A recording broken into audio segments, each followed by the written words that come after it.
जी Nepal HD television अब तपाईँ सँगसँगै।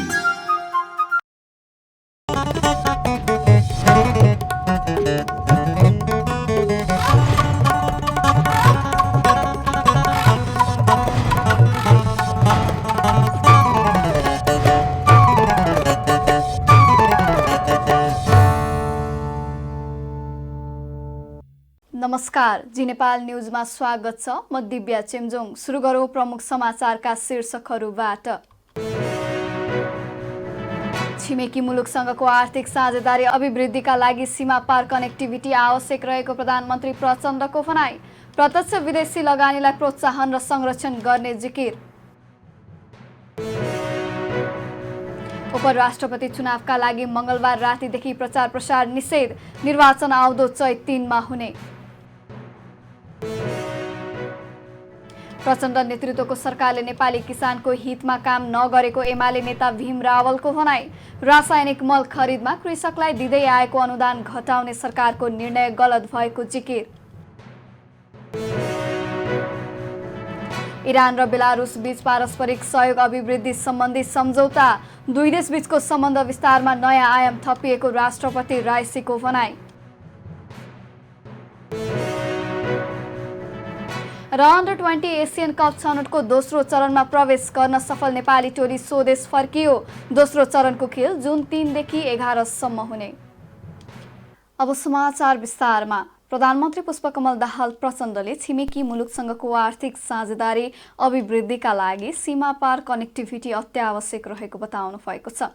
नेपाल उद्योग परिसंघ र अन्तर्राष्ट्रिय व्यापार प्रवर्धनका लागि चाइना काउन्सिलले काठमाडौँमा आयोजना गरेको नेपाल चीन व्यापार मञ्चको बैठकलाई सम्बोधन गर्दै प्रधानमन्त्री प्रचण्डले सीमा पार कनेक्टिभिटीको आवश्यकतालाई ध्यानमा राखी सरकारले नेपाल चीन सीमा नाका पूर्वाधार सुधार, सीमा नाकामा परीक्षण र मान्यताका लागि पूर्ण सुविधा सम्पन्न प्रयोगशाला स्थापना गर्ने र विभिन्न स्थानमा बन्दरगाह निर्माणलाई तीव्रता दिएको बताउनुभयो। नेपालले व्यापार र लगानी मैत्री नीति अवलम्बन गरेको भन्दै उहाँले प्रत्यक्ष विदेशी लगानीलाई प्रोत्साहन, प्रवर्धन र संरक्षण गर्ने जिकिर गर्नुभयो। उहाँले लाभदायक क्षेत्रहरू जलविद्युत, औद्योगिक उत्पादन, पूर्वाधार विकास, पर्यटन, कृषि, खनिज, खानी लगायतमा लगानी गर्न आह्वान गर्नुभयो। प्रधानमन्त्री प्रचण्डले नेपालको कानुनले लगानीबाट कमाएको आम्दानीको पूर्ण फिर्तीलाई अनुमति दिने र नेपालमा दर्ता भएका विदेशी कम्पनीहरूले जग्गा खरिद, स्वामित्व र बिक्री गर्न सक्ने भएकाले लगानीबाट हुने लाभांश लैजान समस्या नरहेको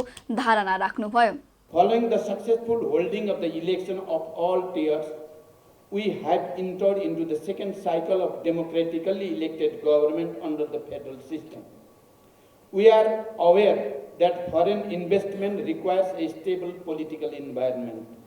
Now we are in a position to assure you of the continuity and stability in policy.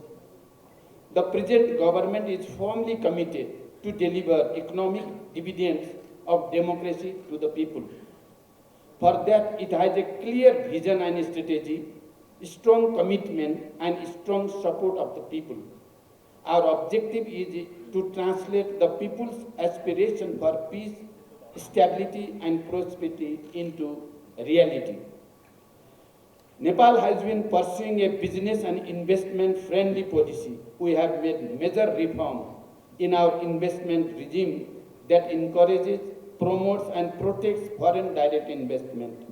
Our tax slabs are one of the lowest and our position is fairly good in ease of doing business. Investment in any sector is profitable in our country given the nascent stage of our industrial development. Profitable areas of investment include hydropower, industrial manufacturing, infrastructure development, tourism, agriculture, minerals and mining, among others. Our laws permit full repatriation of income and earned from the investment. Foreign companies registered in Nepal can purchase, own and sell land. No discrimination is made between national and foreign investors. There is no policy of nationalization of private industry. The other factor that makes business competitive in Nepal is the availability of a less expensive workforce reformed labor laws, and improved industrial relations. We are seriously working on further simplifying the procedures and fully operationalize the one-stop service. Necessary rules are being developed for the automatic approval of FDI as well. As you all know that Nepal aspires to become a middle-income country by 2030 and graduate from LDC status by the end of 2026. We need significant investment in infrastructure development and maximize utilization of technology to meet this target. We count on Chinese investment in filling our financial and technological gaps in our priority areas. We stand ready to offer all legitimate assistance to Chinese companies interested in investing in Nepal. After the painful period of COVID pandemic, our economy is recovering gradually. However, challenges still persist. Tourism sector suffered a lot during the pandemic. We welcome Chinese tourists to Nepal as China lifts the restriction on outward mobility. China's listing of Nepal as a priority destination for Chinese tourists will have a salutary impact on our tourism industry. Dear friends, there exist various bilateral mechanisms between our two governments as well as the non-governmental sector. We have signed agreement and MOU on trade, investment, tourism, and others. Ever growing people-to-people contact is yet another feature of our increasing engagement. Considering all these facts, I see great potential for an enhanced level of economic engagement. उहाँले नेपालमा लगानी गर्न चाहने चिनिया कम्पनीहरूलाई आवश्यक सहयोग गर्न तयार रहेको बताउनुभयो। सीमापार रेलवे र प्रसारण लाइनहरूको सम्भावनाले आगामी वर्षहरूमा दुई देशको आर्थिक सम्बन्धलाई उल्लेखनीय रूपमा सुधार गर्न मद्दत गर्ने उहाँको विश्वास छ। निर्वाचन आयोगले आउँदो चैत 3 मा हुने उपराष्ट्रपति पदको चुनावका लागि मंगलबार राति 12 बजेदेखि प्रचार प्रसार गर्न नपाइने जनाएको छ। मतदान हुने दिनभन्दा 48 घण्टा अगावै निषेधको अवधि लागू भएको आयोगले जनाएको छ। आयोगले निर्वाचन आयोग ऐन 2073 को दफा 22 ले दिएको अधिकार प्रयोग गरी 2079 फागुन 17 गतेदेखि चैत 5 गतेसम्म कायम रहने गरी निर्वाचन आचार संहिता 2079 जारी गरिसकेको छ। आचार संहिता बमोजिम चुनावलाई स्वच्छ, स्वतन्त्र, निष्पक्ष, विश्वसनीय, पारदर्शी तथा भयमुक्त वातावरणमा सम्पन्न गर्न निषेधको अवधि लागू हुने आयोगका प्रवक्ता शालिग्राम शर्मा पौडेलले निकालेको विज्ञप्तिमा उल्लेख छ। निर्वाचन कसुर तथा सजाय ऐन 73 को दफा 24 को 5 तथा निर्वाचन आचार संहिता 2079 को दफा 17 बमोजिम यो अवधिमा प्रचार प्रसार लगायत कुनै पनि प्रकारका छलफल, अन्तर्क्रिया, सभा, सम्मेलन, कार्यशाला, गोष्ठी आदि गर्न निषेध गरिएको छ। साथै उम्मेदवारको पक्ष वा विपक्षमा कुनै पनि प्रकारको प्रचार प्रसार गर्न, मत माग्न, एसएमएस, फेसबुक, भाइबर जस्ता विद्युतीय माध्यमद्वारा प्रयोग गरिने सामाजिक सञ्जालबाट मत माग्न, आचार संहिता विपरीत वक्तव्य दिन, प्रेस विज्ञप्ति निकाल्न, प्रकाशन तथा प्रसारण गर्न, सञ्चार माध्यमबाट जित हारको पूर्वानुमानका सामग्रीहरू प्रसार जस्ता कार्य गर्न नहुने आयोगले स्पष्ट पारेको छ। नेकपा एमालेका नेता डाक्टर भीम रावलले पुष्पकमल दाहाल प्रचण्ड नेतृत्वको सरकारले नेपाली किसानको हितमा काम नगरेको बताउनु भएको छ। मंगलबार सामाजिक सञ्जाल मार्फत नेता रावलले प्रचण्ड नेतृत्वको सरकारले नेपाली किसानको हितमा काम नगरेको बताउनु भएको हो। रासायनिक मल खरिदमा कृषकलाई दिँदै आएको अनुदान घटाउने सरकारको निर्णय गलत भएको उहाँको भनाइ छ। उहाँले नेपाल सरकारले मलमा दिने अनुदान कटौती गर्ने, भारतीय फलफूल तरकारीमा विषादी परीक्षण नगर्ने नीति के हो भन्दै प्रश्न समेत गर्नु भएको छ। त्यस्तै राष्ट्रिय प्रजातन्त्र पार्टी राप्रपाका अध्यक्ष राजेन्द्र लिङदेनले रासायनिक मल खरिदमा कृषकलाई दिँदै आएको अनुदान घटाउने निर्णय फिर्ता लिन सरकारलाई आग्रह गर्नु भएको छ। सरकारले मलमा दिने अनुदान कटौती गर्ने निर्णय गरेपछि सामाजिक सञ्जालमा चौतर्फी विरोध भइरहेको छ। काठमाडौँको भृकुटी मण्डपस्थित फन पार्कको जग्गा सस्तोमा भाडामा दिएर भ्रष्टाचार गरेको अभियोगमा सजाय सुनाइएका पूर्व मन्त्री बद्री न्यौपानेले नियोजित रूपमा आफूमाथि षड्यन्त्र भएको बताउनु भएको छ। मङ्गलबार काठमाडौँमा पत्रकार सम्मेलन गर्दै न्यौपानेले राजनैतिक पूर्वाग्रहका आधारमा आफूमाथि मुद्दा लगाएको र सोही अनुसार फैसला आएको बताउनु भएको हो।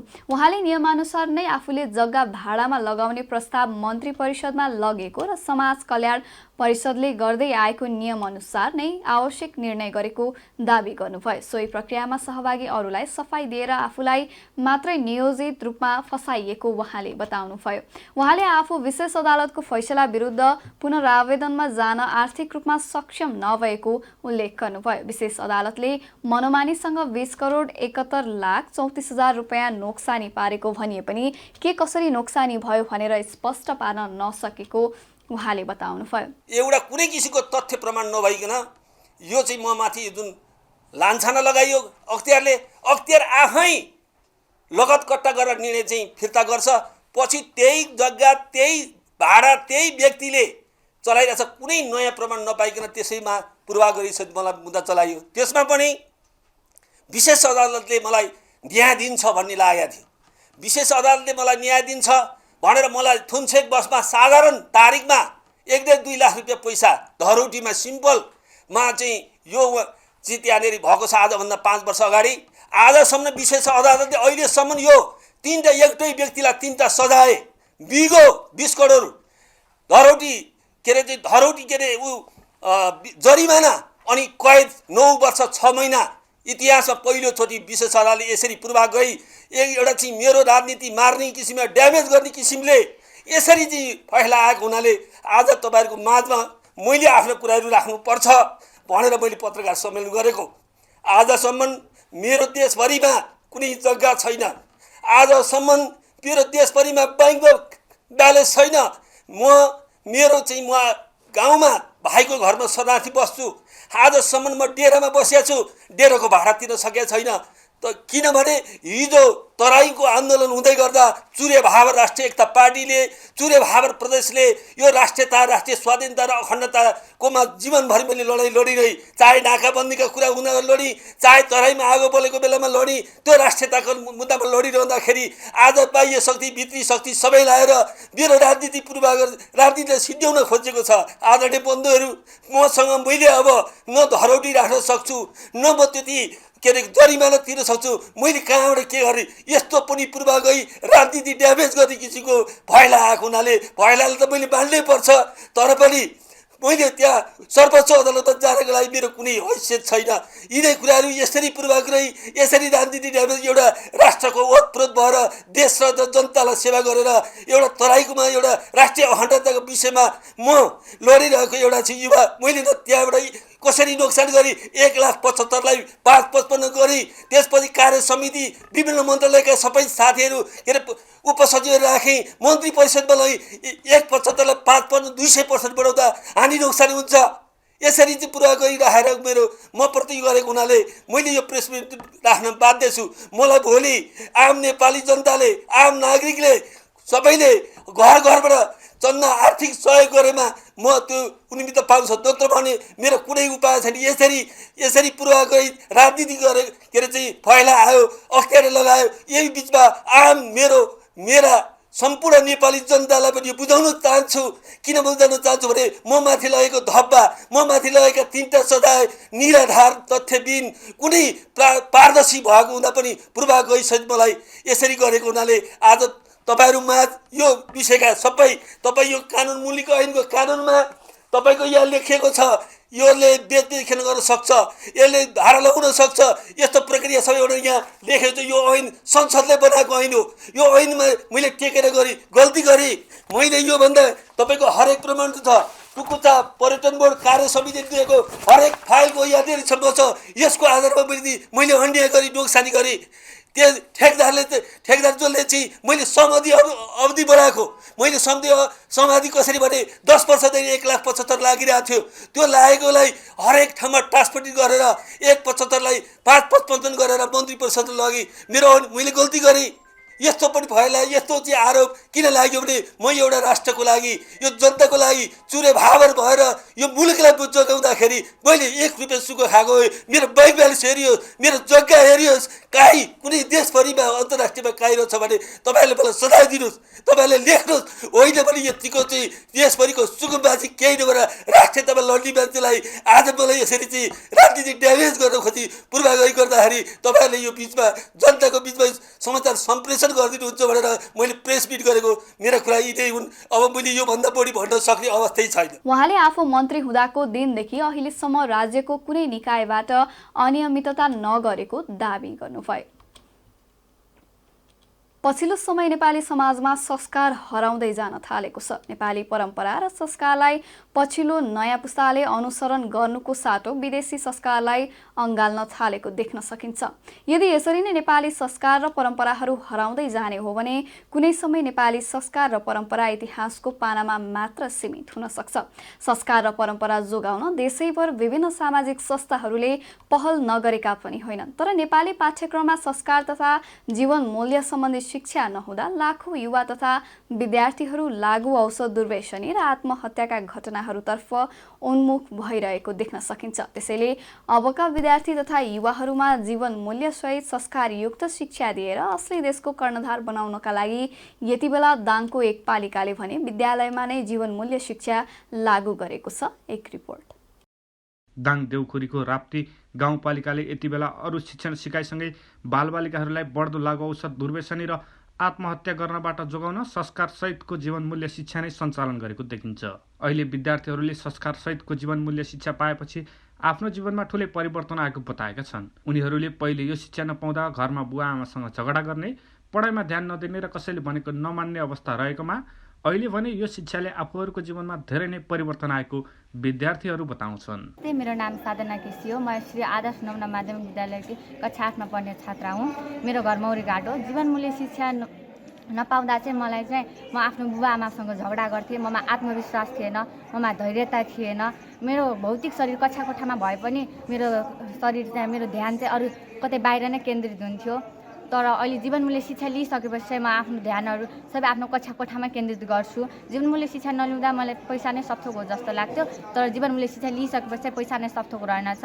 पैसा भनेको यस्तो साधन मात्र हो जसले हामीले सामान किनेर उपभोग गर्न सक्छौँ, तर त्यसले चाहिँ हामीले ज्ञान र शिक्षा हासिल गर्न सक्दैनौँ। म अहिले आत्मविश्वासका साथ बोल्न सक्छु। जीवन मूल्य शिक्षा लिइसकेपछि चाहिँ म सानो सानो कुरामा पनि खुसी हुने गर्दछु। र पहिला चाहिँ म जीवन मूल्य शिक्षा नलिँदाखेरि चाहिँ म एकदमै दुखी हुने गर्थेँ। म पहिलाकै कुरालाई लिएर चिन्तित भएर बस्ने गर्थेँ। तर जीवन मूल्य शिक्षा लिइसकेपछि चाहिँ म एकदमै खुसी भएर बस्ने गर्छु। म आफ्नो साथीहरूलाई सहयोग गर्ने गर्छु।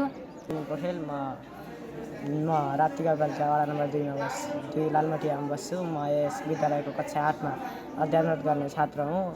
यो जीवन मूल्य शिक्षा पाउनुभन्दा अगाडि मैले घरमा लापरवाही गर्ने, सरसफाइ नगर्ने, शिक्षकहरूले भनेको कुराहरू नमान्ने गर्थेँ। जीवन मूल्य शिक्षा पाइसकेपछि घर तथा विद्यालय सफा गर्ने, शिक्षकहरूले भनेको कुरा मान्ने, साथीभाइमा मिलेर बस्ने गर्ने गर्छु। अनि मलाई यो जीवन मूल्य शिक्षाले धेरै परिवर्तन दियो। पहिला म लापरवाही गर्थेँ, आफ्नो जीवनको समयको मूल्य थाहा थिएन। जीवन मूल्य शिक्षाले समयको मूल्य पनि थाहा दियो। निशा चौधरी हो। म चाहिँ राप्ती गाउँपालिका 4 मौरीघाटमा बस्दछु।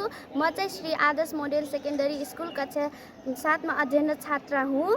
पहिला हामीले जीवन मूल्य शिक्षा नपाउँदाखेरि हामीले धेरै लापरवाही गर्दथ्यौँ। अगाडि आएर बोल्न डराउँथ्यौँ, कक्षा कोठा सफा गर्दैनथ्यौँ, आमा बुवालाई पनि सहयोग गर्दैनथ्यौँ, गुरुबा गुरुआमाको कुरा मान्दैनथ्यौँ। यस्ता हामीले धेरै लापरवाही गर्दथ्यौँ। तर जबदेखि मैले एवं मेरो साथीहरूले यो जीवन मूल्य शिक्षा पाए तबदेखि हामीले गुरुबा गुरुआमाको कुरा मान्ने, अनि कक्षा कोठा सफा गर्ने, अगाडि आएर निर्धक्क भएर बोल्न सक्ने, अनि हामीले घरमा पनि धेरै सहयोग गर्दछौँ। गृह कार्य गर्ने, कक्षा कार्य समयमा बुझाउने, यस्तो धेरै कार्यहरू गर्दछौँ। र हामीले पहिलाको समय बिर्सेर अहिले वर्तमान कालमा आउन पनि हामीलाई यसले धेरै सहयोग गरेको छ। प्लस हाम्रो स्मरण शक्ति बढाएको छ। लामो समयदेखि शिक्षण सिकाइमा रहेका शिक्षक शिक्षिकाहरूलाई समेत जीवन मूल्य शिक्षा नपाउँदा विद्यार्थी र शिक्षकहरू बीचको सम्बन्ध टाढा भइरहेको थियो। तर अहिले जीवन मूल्य शिक्षाको तालिम नै लिएर यो विषय पढाउने सुरु गरेपछि आफूहरूमा थुप्रै परिवर्तन भएको शिक्षकहरूको पनि भनाइ छ। विगतमा जीवन मूल्य शिक्षा नहुँदा विद्यार्थी र शिक्षकहरूबाट समेत अनुशासन उल्लङ्घन गर्ने, विद्यार्थीहरूले शिक्षकलाई आदर सम्मान र शिक्षकले विद्यार्थीलाई गर्ने आदर सम्मान नगर्ने परम्पराले विद्यालयको शैक्षिक सिकाइ अपेक्षाकृत आउन सकेको थिएन। अहिले यो जीवन मूल्य शिक्षाले विद्यार्थी र शिक्षकले आफ्नो काम कर्तव्य मजाले पुरा गर्न थालेको शिक्षकहरूको अनुभव छ। नमस्कार, म आदर्श नमनमावि लालबुटियाको शिक्षक जीवराज शर्मा। यो जीवन मूल्य शिक्षा जुन ह्याप्पिनेस करिकुलम अन्तर्गत लागू भएको छ हाम्रो यस विद्यालयमा, पहिले विद्यार्थीहरूको अलिकति अनुशासनमा अलिकति सुधार भइराखेको थिएन। यसले यो शिक्षा लागू भएदेखि विद्यार्थीको अनुशासनमा मात्र होइन, शिक्षकहरूको पनि विद्यार्थीहरूलाई गर्नुपर्ने सम्मान, प्रेम, विश्वासको कारणले, त्यो खालको वातावरणले विद्यार्थीहरू बढी जागरुक हुने, विद्यार्थीहरूलाई पनि त्यो खालको एउटा सहानुभूति अनि सौहार्दता, त्यसपछि विद्यार्थीहरूमा हामी पनि सरहरूको माया, प्रेम र विश्वास र सहानुभूतिबाट अगाडि बढ्नुपर्छ भन्ने जागरण आउँदा सबैमा एक प्रकारको खुसी छाएको छ। सबैजनाले विद्यालयमा आएर जुन संस्कारयुक्त शिक्षा अनि जीवन उपयोगी शिक्षा र जीवनलाई सामान्य ढङ्गले सफलपूर्ण यात्रामा अगाडि बढ्नका लागि यसले टेवा पुर्याएको छ। सबै विद्यार्थी, शिक्षक अनि हाम्रा अभिभावकजीहरू आत्मसम्मानमा, आत्मविश्वासमा र सौहार्दताका वातावरणमा रमाइरहनु भएको छ। नमस्कार, म आदर्श नमुना माध्यमिक विद्यालयको सहायक शिक्षक श्री दया भण्डारी। म यो जीवनमूल्य शिक्षाको मोनिटर टिचर पनि। जीवनमूल्य शिक्षा पाउनुभन्दा अगाडि हामी शिक्षक तथा विद्यार्थीहरूमा धेरै कुराहरू कमी कमजोरीहरू रहेछ। हामी व्यवहारिक कुराहरू भन्न सिकाउन सकिरहेका थिएनौँ। हामी भाइ बहिनीहरूलाई आफूभन्दा सानो बच्चा सम्झेर हामी त तथा तिमीको सम्बोधन गर्थ्यौँ, तर होइन रहेछ। जे दियो त्यही परिवर्तन फर्किने भएको हुनाले आजभोलि हामी उहाँहरूलाई, बच्चा बच्चीहरूलाई पनि, साना साना भाइ बहिनीहरूलाई तपाईँ, हजुर भनेर सम्बोधन गर्न, आफ्ना वस्तुहरू सामग्रीहरू व्यवस्थापन गर्न, आफ्ना सुख दुःखका कुराहरू सेयर गर्न, उहाँहरूले गर्न र हामीले पनि उहाँहरूलाई सुनाउने, गृह कार्यहरू व्यवस्थित गर्ने, घरमा गएर आफ्नो जिम्मेवारीहरूलाई वहन गर्ने, साना साना कुराहरू व्यवस्थापन गर्ने, इभन कपडा लगाउने, सामानहरू व्यवस्थित गरेर राख्ने कुराहरू सिकाएका छौँ। कक्षा कोठाहरू सरसफाइका कुराहरू, गल्ने र नगल्ने वस्तुहरू उचित ठाउँ व्यवस्थापन गर्ने कुराहरूलाई हामी बालबच्चाहरूलाई सिकाएका छौँ। हिजोका दिनहरूमा कक्षा कोठा, विद्यालय हाताहरू केही फोहोर थियो भने आजभोलि जीवनमूल्य शिक्षाले धेरै परिवर्तनहरू आएको छ। भाइ बहिनीहरू सबैजना साथीहरूसँग अभिवादन गर्ने, हजुर र तपाईँ भनेर सम्बोधन गर्ने, कक्षा कोठामा मिलेर बस्ने, आफ्नो साथीहरूको परिचय चिनारी राम्रोसँग दिन सक्ने भएको महसुस गरेको छ। राप्ती गाउँपालिकाले यस वर्ष मुख्यमन्त्री शैक्षिक सुधार कार्यक्रम अन्तर्गत केही बजेट विनियोजन गरेर पालिकाको 3वटा सामुदायिक विद्यालयमा यो जीवनमूल्य शिक्षा कार्यक्रम लागू गरेको छ। पालिकाले पहिलो चरणमा नमुना आदर्श मावि, लालमटिया मावि, मौरीघाट र सर्वोदय मावि सिसहनियामा यो शिक्षा लागू गरेको पालिकाले जनाएको छ। 3वटै विद्यालयमा कक्षा 1 देखि कक्षा 8 सम्मका विद्यार्थीहरूलाई हरेक दिन पहिलो कक्षा जीवनमूल्य शिक्षाको रूपमा सञ्चालन गर्दै आएको छ। पालिकाले पहिलो चरणमा 3वटै विद्यालयका शिक्षकहरूलाई जीवनमूल्य शिक्षाको तालिम दिएर यो लागू गरेको हो, जस अन्तर्गत ध्यान, योगा, साधना, जीवनमूल्य शिक्षाका विविध विषयमा ज्ञान दिँदै आएको छ। शिक्षामा रूपान्तरण गर्न, विद्यार्थी, शिक्षक र अभिभावकहरूमा असल चरित्र निर्माण गर्न शिक्षा लागू गरेको गाउँपालिका अध्यक्ष प्रकाश विष्टले बताउनुभयो। उहाँले खास गरी शिक्षा मार्फत विद्यार्थीहरूलाई संस्कारी बनाउने र विद्यालयमा संस्कार भएन भने जीवनमा उसले केही गर्न सक्दैन भन्ने मान्यताका साथ विद्यार्थी, अभिभावक र शिक्षकहरूलाई त्रिकोणात्मक सम्बन्धमा जोड दिएर असल कर्णधार बन्न सहयोग पुग्ने भएकाले जीवनमूल्य सञ्चालन गरेको अध्यक्ष विष्टले बताउनुभयो। गाउँपालिकामा हामीले यो वर्ष मुख्यमन्त्री शैक्षिक सुधार अन्तर्गत हामीले केही बजेट यो शिक्षामा चाहिँ रूपान्तरण गर्नको लागि, असल चरित्र निर्माण गर्नको लागि हामीले पालिकाका 3वटा विद्यालयमा अहिले पहिलो चरणमा जीवनमूल्य शिक्षा कार्यक्रम चाहिँ लागू गरेका छौँ। यसको खास उद्देश्य यहाँका विद्यार्थीहरू संस्कारी हुनुपर्छ, विद्यार्थीमा संस्कार भएन भने त्यो विद्यार्थीले भविष्यमा केही पनि गर्न सक्दैन भन्ने मैले बुझेको छु। र यो शिक्षाले खास गरी चाहिँ तपाईँको विद्यार्थी, अभिभावक र शिक्षकलाई एउटा त्रिकोणात्मक सम्बन्धमा जोड्ने गर्दछ, जसले अभिभावकहरूले पनि आफ्नो चाहिँ सन्तानलाई विद्यालय पठाउनुहुन्छ, तर त्यो विद्यार्थी अथवा मेरो सन्तानले कति पढेको छ, कस्तो छ उसको चाहिँ चालचलन, ऊ कति अनुशासित छ भन्ने कुरा सायद कमैले मात्रै विद्यालय गएर त्यो चाहिँ शिक्षकसँग चाहिँ त्यसको प्रतिक्रिया लिने गर्नुहुन्छ। तर आवश्यकता के हो भन्नुहुन्छ भने हामीले एउटा कुनै खेती गर्छौँ, धान खेती गऱ्यो भने किसानले त्यो धान नपाक्दासम्म किसान धेरै पटक खेतमा जान्छ। भनेपछि हामीले एउटा खेतीको चाहिँ त्यति माया गर्छौँ भने एउटा अभिभावक जसले विद्यार्थी आफ्नो सन्तानलाई धेरै लगानी गर्नुभएको हुन्छ, सन्तान भोलि चाहिँ तपाईँको राम्रो बन्न सकोस् भन्ने सबै अभिभावकको चाहना हुन्छ। तर हामीले चाहिँ विद्यालयमा गएर कहिल्यै पनि मेरो सन्तान अथवा मेरो चाहिँ बच्चा कस्तो छ भनेर, कसरी पढिरहेको छ, कतिको अनुशासित छ भन्ने कुरा कमैले मात्रै तपाईँको त्यो बुझ्ने गर्छौँ। त्यसकारण यो शिक्षाको खास अझ मूल उद्देश्य के हो भन्नुहुन्छ भने अभिभावक विद्यालयसम्म पुग्न सकोस् र शिक्षकले असल संस्कारसहितको शिक्षा दिन सकुन् र विद्यार्थी चाहिँ तपाईँको एउटा अनुशासित भएर आफूलाई असल चरित्र निर्माण गर्नको लागि विद्यार्थी चाहिँ तपाईँको त्यो खालको एउटा परिबन्धमा चाहिँ बाँधियोस् भन्ने उद्देश्यले चाहिँ हामीले यो शिक्षा चाहिँ लागू गरेका छौँ। अहिले विद्यालयमा पढाइने अन्य शिक्षा सरह यो जीवनमूल्य अर्थात् जीवन उपयोगी शिक्षा विद्यार्थी, शिक्षक र अभिभावकहरूले पाउन जरुरी छ। किताबमा मात्र पढाइने सैद्धान्तिक शिक्षाले मात्र आश गरेको अनुसारको शैक्षिक प्रगति प्राप्त हुन सक्दैन। सैद्धान्तिक शिक्षाले कागजमा शैक्षिक योग्यता त पुरा होला, तर समाज र राष्ट्रले भने अपेक्षा गरेको जनशक्ति पाउँदैन। तसर्थ अब देशका सबै विद्यालयहरूमा अध्ययनरत विद्यार्थी, अभिभावक र शिक्षकहरूलाई जीवनमूल्य शिक्षा दिएर नेपाली संस्कार र परम्परा जगेर्ना गर्न सक्ने गरी असल, कर्मठ, निष्ठावान र जिम्मेवार जनशक्ति उत्पादन गर्न राज्यका तिनै तहमा सरकारको ध्यान जानु जरुरी छ। जी नेपाल 4K टेलिभिजनका लागि अभिषेक गुप्ताको रिपोर्ट।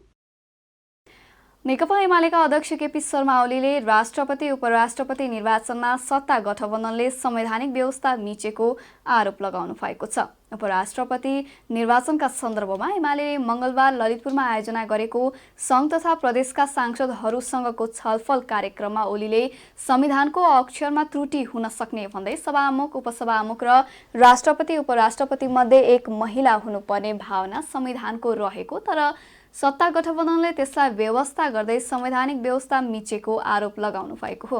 अहिले 10 दलीय नेताहरूले संविधानलाई मिच्न, महिलाको अधिकार खोज्न निर्वाचन आयोगलाई प्रयोग गरेको उहाँको भनाइ छ। उहाँले संविधानको व्याख्या सम्बन्धी प्रश्न सर्वोच्चको संवैधानिक इजलासले हेर्नुपर्ने धारणा राख्नुभयो। राष्ट्रपति उपराष्ट्रपति निर्वाचनमा संवैधानिक व्यवस्था अनुसार पुरुष महिलाको सन्तुलन मिलाउनु अनिवार्य रहेको उहाँले बताउनुभयो। त्यस्तै ओलीले उपराष्ट्रपति पदमा एमालेले जित्ने आधार भएको भन्दै त्यसका बारेमा अहिले चर्चा गरे समीकरण भत्किन सक्ने बताउनुभयो।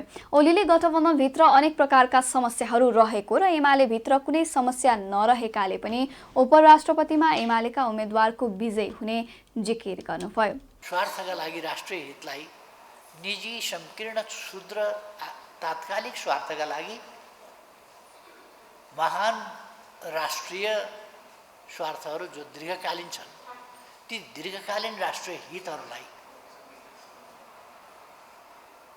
समाप्त पार्न खोज्ने, ध्वस्त पार्न खोज्ने ती प्रयासहरू भइरहेका छन्।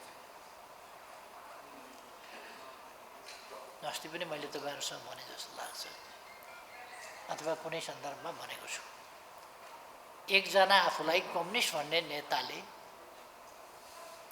के भने प्रचण्डजीले त मलाई प्रस्ताव गर्नुभएको थियो, तर मैले मान्दै मानिनँ, मैले त काङ्ग्रेसै हुनुपर्छ राष्ट्रपति त भनेर काङ्ग्रेसलाई जिम्मा लाएँ। तपाईँहरूले पनि सुन्नुभयो होला। साइन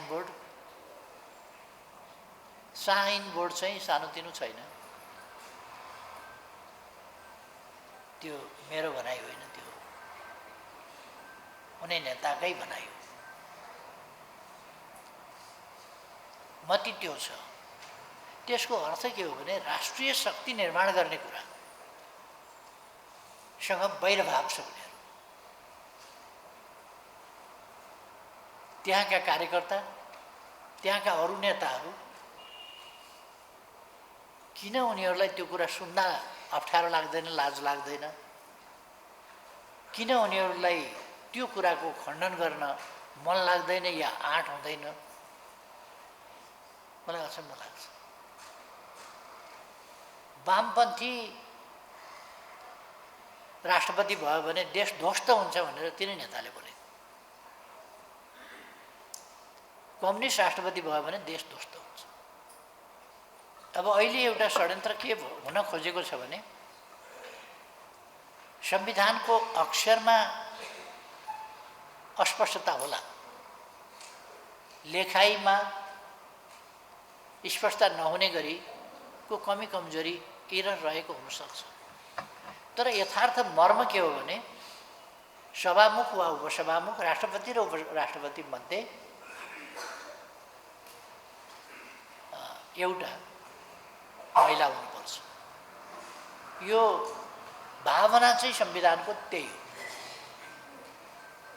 तर त्यसको अपव्याख्या गर्ने ठाउँ हुनसक्छ संविधानमा लेखिएको, तर त्यसको अपव्याख्या गर्ने कि सही व्याख्या गरेर संविधानको मर्मको कार्यान्वयन गर्ने। अहिले 10 दलीय गठबन्धनका नेताहरू संविधानको त्यो मर्मलाई मिच्न, महिला उत्थानलाई रोक्न, महिलाको अधिकार खोज्न निर्वाचन आयोगलाई त प्रयोग गरि नै सके, अरू संस्थाहरूलाई पनि प्रयोग गर्न सक्छ। संविधानको मर्मको व्याख्या यो प्रश्न वास्तवमा कसले हेरिराखेको छ मलाई थाहा छैन, तर सर्वोच्च अदालतको संवैधानिक इजलासले हेर्नुपर्ने संविधानको व्याख्या सम्बन्धी प्रश्न हो कि त्यस लेखाइको अर्थ के हो, त्यस लेखाइको मर्म के हो, त्यस लेखाइको भावना के हो। सिङ्गो हाम्रो संविधानको दिशानिर्देश के हो, तदनुसार व्याख्या गरिनुपर्ने हो, तर त्यो देखिँदैन। जब 10 वटा टाउको एक ठाउँ हुन्छ, त्यो भयङ्कर विद्रूप 10 वटा टाउको एकै ठाउँमा रावणको थियो। 10 वटा टाउको एक ठाउँ भएपछि रावण हुन्छ, 10 टाउके रावण। अहिलेको रावण पनि फेरि महिलाका हक अधिकार हरण गर्न लागेको देखिन्छ। पल्ट राष्ट्रपति कमरेड अष्टलक्ष्मी साक्यलाई पार्टीले उपराष्ट्रपतिको उम्मेदवारका रूपमा निर्णय गरेको छ र प्रस्तुत गरेको छ। अब 3 गते मतदान हुँदैछ। हामीले जित्ने सम्भावना छ। केही कारणहरू छन्, सबै कारणहरूको अहिले चर्चा गर्नु वाञ्छनीय हुँदैन। त्यो पनि भत्किन्छ, त्यो पनि बिग्रिन्छ। जित्ने सम्भावनाहरू छन्, सम्भावनाहरूको खोजी गर्ने हो अन्तिम बेलासम्म। उनीहरूभित्र अनेक प्रकारका समस्याहरू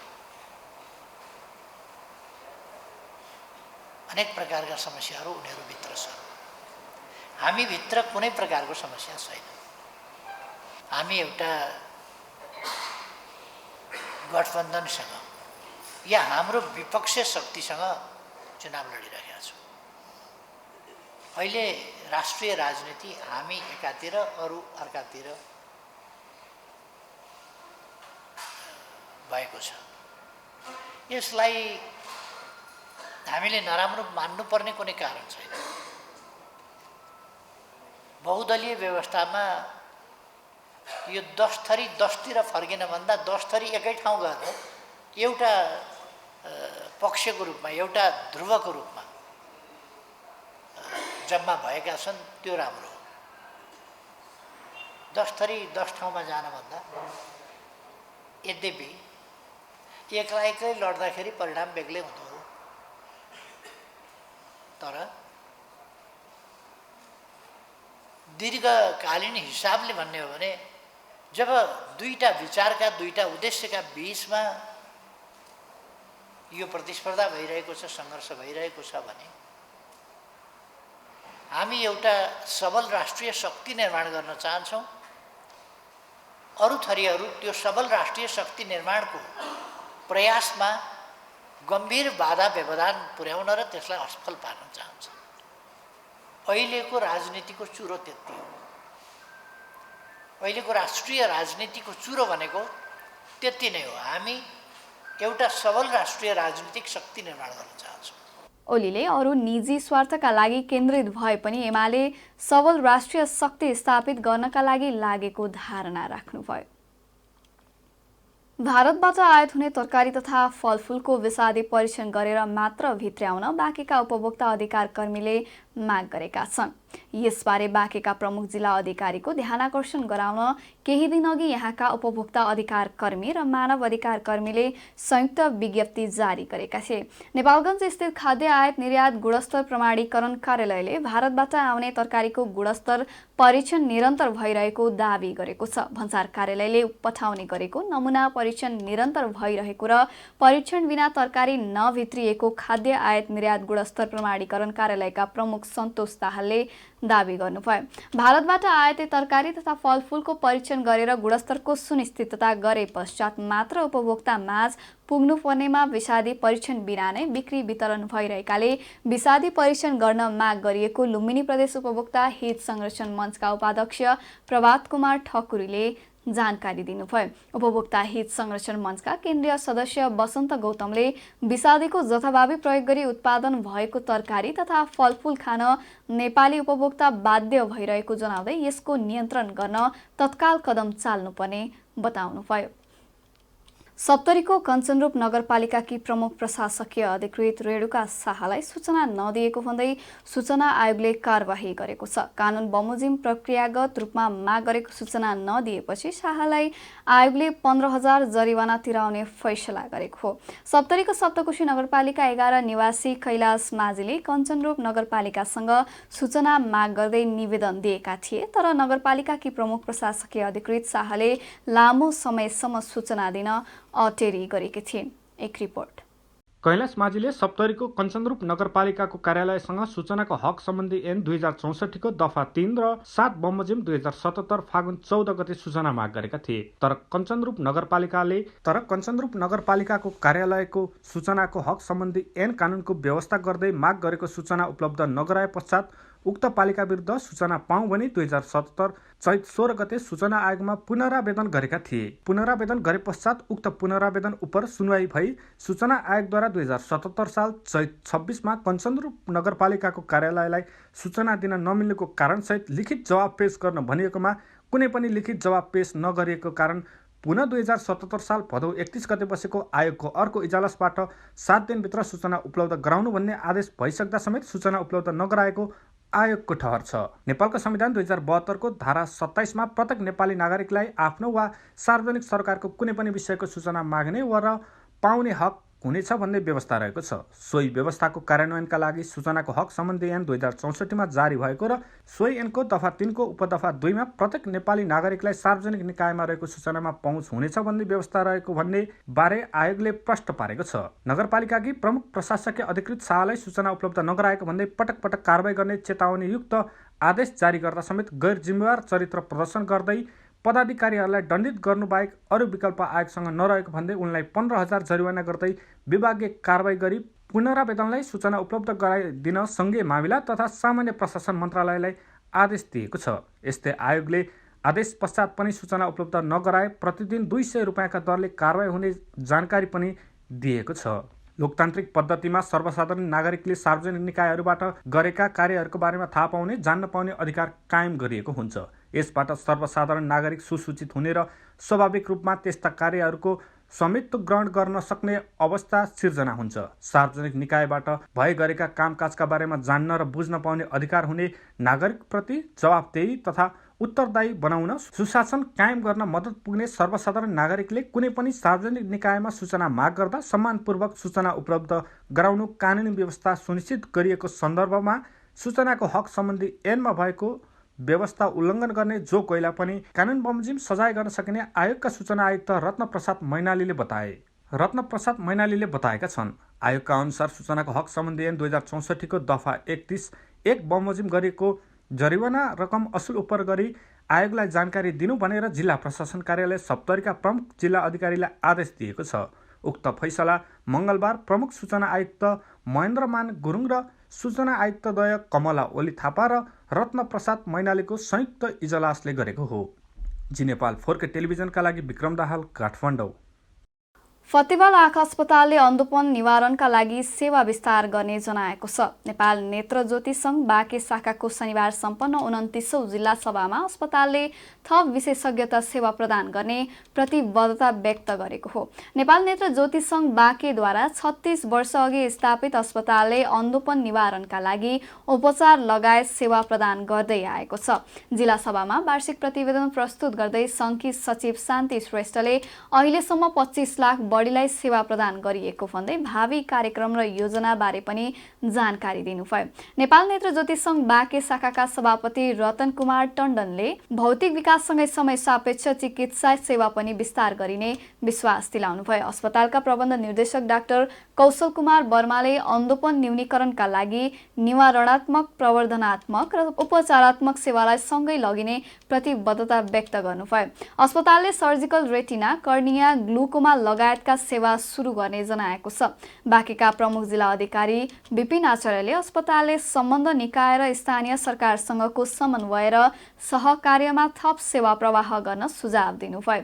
नेपालगञ्ज उपमहानगरपालिकाका नगर प्रमुख प्रशान्त विष्टले आँखा अस्पतालसँगको सहकार्यमा उपमहानगरपालिकामा निशुल्क आँखा शिविर सुरु गरिएको भन्दै थप प्रभावकारी बनाइने बताउनुभयो। सभामा नेपाल रेड क्रस सोसाइटी शाखाका सभापति गोवर्धन सिंह सम्झना, दानवीर जयके सिंह, काङ्ग्रेस बाँके सचिव सुधांशु कोइराला, नेकपा माओवादी केन्द्रका प्रतिनिधि प्रेम शाह लगायतले अस्पतालको सेवा प्रगतिको प्रशंसा गरेका थिए। अस्पतालका लेखा अधिकृत जितबहादुर थारूद्वारा सञ्चालन गरिएको कार्यक्रमको स्वागत मन्तव्य केशवराम वर्माले गर्नुभएको थियो। केही दिन अघि सरकारले भारतीय विषादीको परीक्षण गर्ने प्रस्ताव मन्त्री परिषदले फिर्ता पठाउने निर्णय गरेको खबर सार्वजनिक भयो। यद्यपि नेपालगञ्ज स्थित खाद्य आयात निर्यात गुणस्तर प्रमाणीकरण कार्यालयले भारतीय तरकारीमा विषादीको परीक्षण निरन्तर रूपमा भइरहेको जनाएको छ। भन्सार कार्यालयले भारतबाट आयात हुने तरकारीको नमुना कार्यालयमा पठाउने गरेको र कार्यालयले परीक्षण गरेर मापदण्ड अनुसार भए नभएको प्रमाणित गरेपछि मात्रै भित्रिन दिने गरिएको कार्यालय प्रमुख सन्तोष दाहाल बताउनुहुन्छ। दैनिक औसतमा 15 देखि 20 वटा नमुना परीक्षणका लागि आउने गरेको उहाँले बताउनुभयो। अहिले कार्यालयले विषादीको परीक्षण गर्न अपनाइरहेको विधि कीटनाशक अवशेषहरूको लागि द्रुत बायोप्सी RBPR विधि हो। उक्त विधिले तरकारी तथा फलफुलको नमुनामा रसायन मार्फत परीक्षण गरी विषादीका कारण परेको प्रभावलाई विश्लेषण गरेर खान योग्य वा अयोग्य निक्र्योल गर्ने गर्दछ। विषादीका मात्रालाई विधि अनुसार 0 देखि 35% सम्मको विषादीलाई भित्राउन मिल्ने, 35 देखि 45 सम्मकोलाई केही दिन पर्खेर विषादीको प्रभाव कम भइसकेपछि मात्रै भित्राउन दिने र 45% भन्दा बढी भएको तरकारी तथा फलफुललाई भित्राउन नै नदिई नष्ट गर्नुपर्ने प्रावधान रहेको खाद्य अनुसन्धान अधिकृत दाहाल बताउनुहुन्छ। सरकारले अहिले अघि बढाउन खोजेको आयातित तरकारीको गुणस्तर जाँचको विधि GCMS प्रविधि हो। दाहालले आफू कार्यालयमा आएको करिब 1.5 वर्ष भएको र यस अवधिमा RBPR 45% भन्दा बढी विषादी रहेको भेटिएको रेकर्ड नभएको बताउनुभयो। यद्यपि 35 देखि 45% सम्म विषादी केही पटक भेटिए देखिएको र त्यस्तो तरकारीलाई विषादीको असर कम नहुन्जेल भित्रिन नदिन सिफारिस गरिएको उहाँ बताउनुहुन्छ।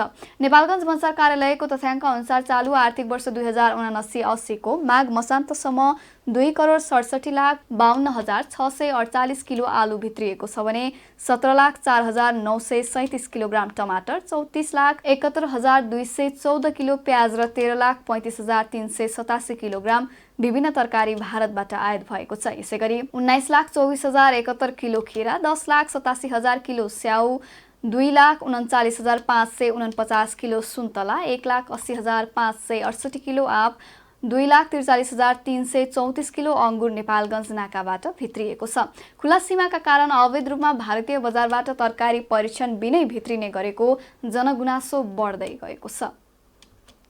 Lions club international district 325N नेपालको गभर्नरमा मुकुट ढकाल निर्वाचित हुनुभएको छ। Lions club international district 325N को कैलालीको धनगढीमा शनिबार सम्पन्न प्रथम कन्भेन्सनबाट लायन वर्ष 2023 देखि 2024 का लागि ढकाल डिस्ट्रिक्ट गभर्नर निर्वाचित हुनुभएको हो। उहाँ यसअघि फर्स्ट VDG रहनु भएको थियो। निर्वाचित हुन कम्तीमा 51% यस मत ल्याउनु पर्ने प्रावधान रहे पनि ढकालले झन्डै 79% यस मत ल्याउनु भएको थियो। त्यसैगरी फर्स्ट VDGमा दाङका विनोद कुमार श्रेष्ठ र सेकेन्ड VDGमा ज्ञानेन्द्र कुमार श्रेष्ठ निर्वाचित हुनुभएको छ। गभर्नर ढकालले नेपालगञ्ज उपमहानगरपालिकाका पूर्व उपप्रमुख उमा थापा मगरलाई Lions club international district 325AN को सचिव र तेज अधिकारी कोषाध्यक्षमा मनोनित गर्नुभएको छ। नेपालमा 52 वर्ष इतिहास बोकेको लायन्समा ढकाल पश्चिम क्षेत्रबाट चौथो गभर्नर बन्नु भएको हो। यसअघि पश्चिम नेपालबाट पहिलो पटक सेम साक्य सन् 2012-13 मा गभर्नर बनेका थिए। नेपालगञ्जकै Madhusudan Sharma Rijal Lions club international district 325B2 को पश्चिमबाट दोस्रो गभर्नर बनेका थिए। सुदूरपश्चिमका सीबी चन्द लायन्सको पश्चिमबाट तेस्रो गभर्नर बनेका थिए। Lions club international district 325AN मा भने लुम्बिनी, कर्णाली र सुदूरपश्चिम प्रदेशका 130 वटा क्लब आबद्ध छन्। यो डिस्ट्रिक्टमा झन्डै 3000 सदस्य रहेका छन्। लुम्बिनी प्रदेशमा सबैभन्दा बढी मानवाधिकार उल्लङ्घनका घटना घटेको सार्वजनिक भएको छ। मानवाधिकारको क्षेत्रमा क्रियाशील इन्सेक लुम्बिनी प्रदेश कार्यालय नेपालगञ्जले आयोजना गरेको मानवाधिकार तथा मानवीय अवस्था विषयक अन्तर्क्रिया कार्यक्रममा सो सार्वजनिक भएको हो। कार्यक्रममा इन्सेकका अध्यक्ष समेत रहेका वरिष्ठ पत्रकार डाक्टर कुन्दन अर्यालले मानवाधिकार उल्लङ्घनका घटना उजागर गर्नको लागि उजुरी दिनुपर्ने र चुप लागेर बस्न नहुने कुरामा जोड दिनुभयो। इन्सेकले सन् 2022 मा देशभरि घटेका विभिन्न मानव अधिकार उल्लङ्घनका घटनाको बारेमा अभिलेखीकरण गरी सार्वजनिक गरेको तथ्याङ्क अनुसार 7376 घटनामध्ये लुम्बिनी प्रदेशमा मात्र 4228 वटा घटना अभिलेख भएको उहाँले बताउनुभयो। सो कार्यक्रममा बाँकेका प्रमुख जिल्ला अधिकारी विपिन आचार्यले जिल्लामा मानव अधिकार उल्लङ्घनका घटनामा न्यूनीकरण गर्नका लागि सबैको हातेमालो हुन आवश्यक रहेको औल्याउनुभयो। उहाँले द्वन्द्वको बेलाका घटनालाई समाधान खोज्नको लागि पहल हुनुपर्ने कुरामा जोड दिँदै भोगेको र बेहोरेकाले मात्र अनुभूति गर्ने भएकाले उनीहरूको भोगाइलाई सम्बोधन गर्न आवश्यक हुने बताउनुभयो। इन्सेक लुम्बिनी प्रदेश कार्यालय नेपालगञ्जका संयोजक भोला महतको अध्यक्षतामा सम्पन्न कार्यक्रममा राष्ट्रिय मानव अधिकार आयोगका द्वारिका अधिकारी, नेपाल बाराका पूर्व उपाध्यक्ष प्रहलाद बहादुर कार्की, द्वन्द्व पीडित तथा एकल महिला सञ्जालका अध्यक्ष एकमाया विक, अधिकार कर्मी रविन्द्र कर्ण, चन्द्रकला उप्रेती लगायतले आफ्नो भनाइ राखेका थिए। बाँकेमा एक उपमहानगरपालिका, एक नगरपालिका र 6 गाउँपालिका रहेका छन्। यी 8वटै पालिकामा सेवा सुविधा र साक्षरताका हिसाबमा नेपालगञ्ज उपमहानगरपालिका अग्रस्थानमा रहेको छ। तर स्वास्थ्य जस्तो गम्भीर सवालमा नेपालगञ्ज नगरवासी असंवेदनशील र लापरवाही देखिएका छन्। स्वास्थ्य जस्तो गम्भीर विषयमा नगरवासीको लापरवाही र असंवेदनशीलताको आरोप लाग्दै गर्दा सम्बद्ध सरकारवालाहरू पनि उत्तिकै गैर जिम्मेवारी हुने गरेको पछिल्ला घटनाले पुष्टि गरिसकेको छ। चैत्र मसान्तमा बाँके जिल्लालाई पूर्ण खोप सुनिश्चितता तथा दिगोपना घोषणा गरिएको थियो। पूर्ण खोपयुक्त जिल्ला घोषणा भएको 2 वर्ष बित्नै लाग्दा गत पुस 12 गते बाँकेका बालबालिकामा दादुरा प्रकोप पाइएको थियो। जिल्लामै सबैभन्दा बढी नेपालगञ्ज दादुराको प्रकोप रहेको छ। दुःखद दादुराले एकजनाको मृत्यु हुन पुग्यो। दादुरा संक्रमित बालबालिकाले खोप नलगाएको पाइएको थियो। त्यस्तै हात्तीपाइले रोग विरुद्धको औषधि खुवाउने लक्ष्यलाई हेर्दा पनि बाँके 8वटै पालिकामा सबैभन्दा कम कभरेज नेपालगञ्ज बनेको छ। बाँकेमा 11औं चरणसम्म 2 थरीका औषधि खुवाइएको थियो। यद्यपि औषधिको कभरेज मात्रा बढ्यो तर अवस्था जिउका त्यौं रह्यो। यसमा पनि नेपालगञ्ज उपमहानगरपालिका फेल भएको छ। गत वर्ष मात्रै बाँकेमै सबैभन्दा कम नेपालगञ्जको 49% कभरेज दर रह्यो। यस वर्ष पनि औषधिको कभरेज लक्ष्य अनुसार पुग्न सकेन, अर्थात् फागुनको अन्तिम सातासम्म नेपालगञ्जको 48% मात्र कभरेज दर रह्यो। हाल बाँकेमा हात्तीपाइले रोग विरुद्धको औषधि खुवाउने अभियान आगामी चैत्र 15 गतेसम्मलाई थपिएको छ। स्वास्थ्य सम्बन्धी यी घटनाले नेपालगञ्ज उपमहानगरपालिका, स्वास्थ्य महाशाखा, सम्बन्ध सरकारवाला र नगरवासीप्रति प्रश्न तिर्सिएको छ। आखिर नेपालगञ्जका बालबालिकाले खोप किन लगाउँदैनन्, औषधि किन खाँदैनन्? यो प्रश्नको उत्तर खोज्न नेपालगञ्जमा घर दैलो सर्वेक्षण थालिएको छ। नेपालगञ्ज उपमहानगरपालिकाले महिला स्वास्थ्य स्वयंसेविका र स्वास्थ्य कर्मीलाई घर घरमा पठाएर खोप लगाएको नलगाएको बुझ्ने र खोप लगाएका छैनन् भने लगाउने र उनीहरूलाई यसअघि किन नलगाएको भनेर प्रश्न सोध्न पठाएको छ। नगरका 23वटै वडामा यो अभियान सुरु हुँदैछ। केही वडामा सुरु भइसकेको छ। सरकारले निर्धारण गरेको लक्ष्य पूरा हुने तर यहाँका रैथाने बालबालिका खोपमा छुटेको पाइएपछि यस्तो अभियान र सर्वेक्षण थालिएको नेपालगञ्ज उपमहानगरपालिकाका स्वास्थ्य महाशाखाका जनस्वास्थ्य निरीक्षक जागेश्वर बस्नेतले बताउनुभयो। उपमहानगरपालिकाले 16 देखि 59 महिनाका बालबालिकाले खोप लगाएको नलगाएको सर्वेक्षणसँगै खोप लगाउने अभियान थालेको हो। पूर्ण खोप घोषणा भएको नेपालगञ्जमा हालसालै दादुरा महामारी देखिएको थियो। नेपालगञ्जमा खोप नै नलगाउने र लगाएका पनि धेरैले बिचैमा छाड्ने गरेको पाइएको छ। नेपाल सरकारले दादुरा, rubella, BCG, JE, typhoid, PCV, polio, TD, DPT, hep B Hib लगायतका खोप दिने गर्छ। जन्मेदेखि 15 महिनाभित्र यी खोपहरू लगाइन्छ। सोमबार वडा नम्बर 15 मा अभिमुखीकरण गरिएको थियो। जनस्वास्थ्य निरीक्षक तेजबहादुर ओली, विनोद विक, पिप्रवा स्वास्थ्य चौकीका इन्चार्ज जयराम पाण्डे लगायतले अभिमुखीकरणमा सहजीकरण गरेका थिए। अब अर्थ समाचार। वाणिज्य विकास बैंक तथा फाइनान्स कम्पनीले बुधबारदेखि लागू हुने गरी ब्याज दर घटाएका छन्।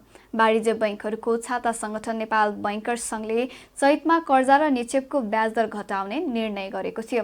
बैंक तथा वित्तीय संस्थाले मंगलबार सूचना मार्फत यो कुराको जानकारी दिएका हुन्। चैत 1 गतेदेखि निक्षेपमा 0.4% र कर्जामा 1% प्रिमियम दर घटाउने निर्णय भएको संघका अध्यक्ष सुनिल केसीले जानकारी दिनुभयो।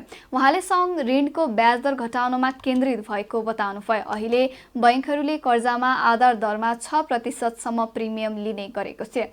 अब 1% घटेपछि आधार दरमा 5% सम्म प्रिमियम दर तोक्नेछन्। यस्तै निक्षेपतर्फको साधारण बचतमा न्यूनतम 6% देखि अधिकतम 8% सम्म ब्याज दिनेछन्। यसैगरी साधारण बचतमा न्यूनतम 6.42% देखि अधिकतम 8.42% सम्म ब्याज दर तोकिएको थियो।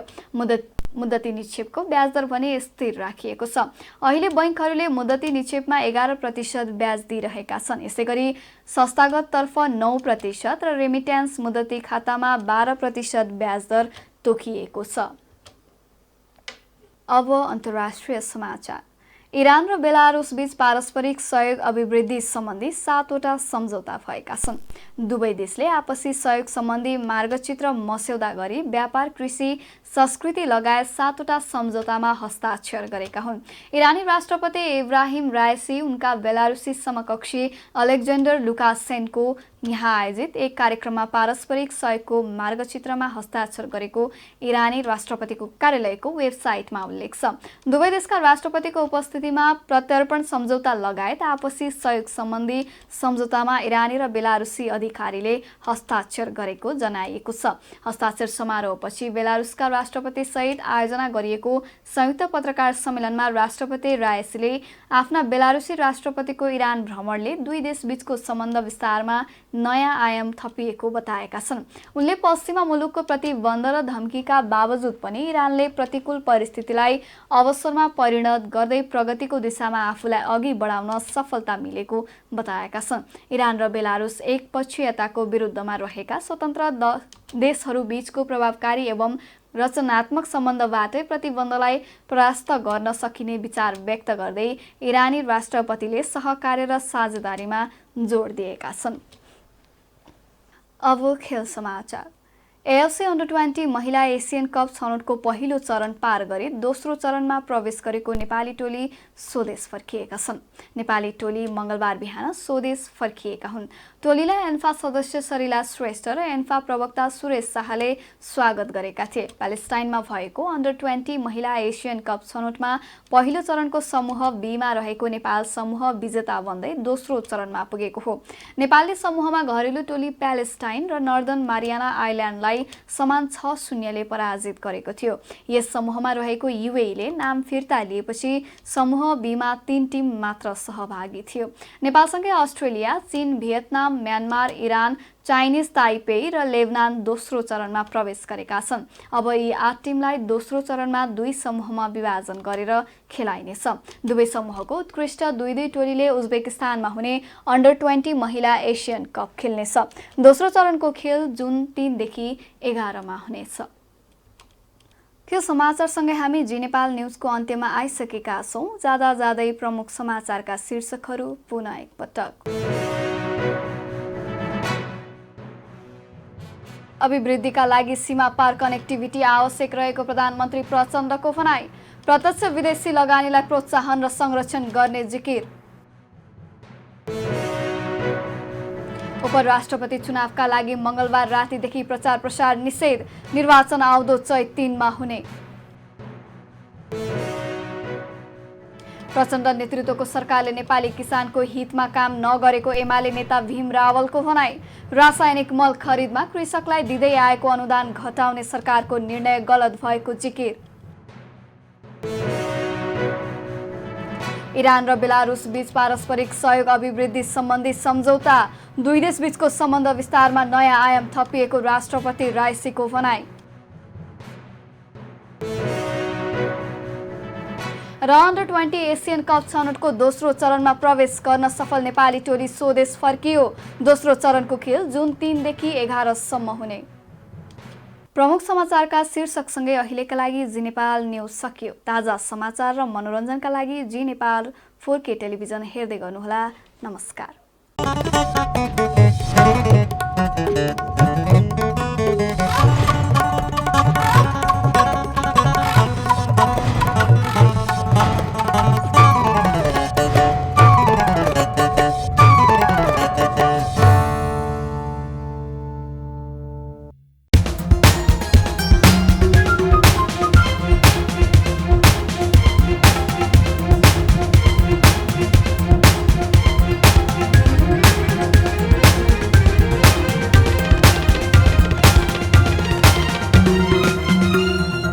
जी नेपाल HD टेलिभिजन अब तपाईं सँगसँगै